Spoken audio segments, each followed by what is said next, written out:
Kevin Smith has announced a new horror movie he's writing, and it marks the perfect return to the genre that has delivered some of his best and most underrated films. Smith recently released a new episode of his podcast Fat Man Beyond to promote the digital release of his latest film, The 4:30 Movie, a semi-autobiographical coming-of-age comedy set in the 80s. During the 4.5-hour podcast, in which Smith broke the record for longest Fat Man Beyond episode to date, he teased the next screenplay he's working on.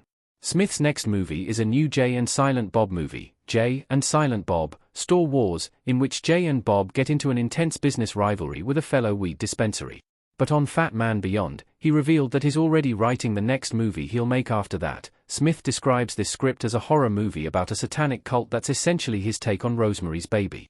From Red State to Tusk, Smith has delivered some of his best movies in the horror genre, so this is exciting.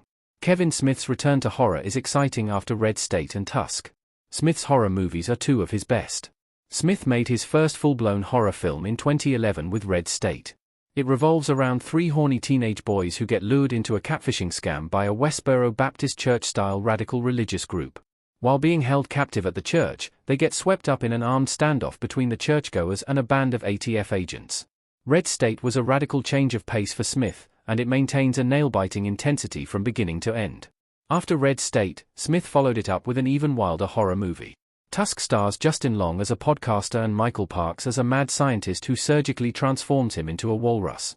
It's one of the most gonzo, disturbing body horror films ever made, and it's since earned a much-deserved cult following. Smith's pitch-black comedic sensibility has proven to be perfect for the horror genre, so his return to horror is reason to celebrate. A Kevin Smith version of Rosemary's Baby could be great.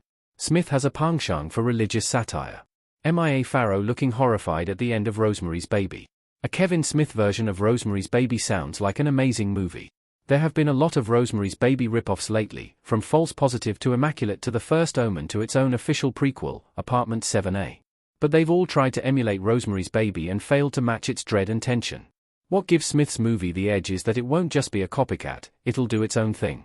Smith's Rosemary's Baby homage will have a twisted sense of humor, and he already proved with Dogma that he's adept at satirizing religion.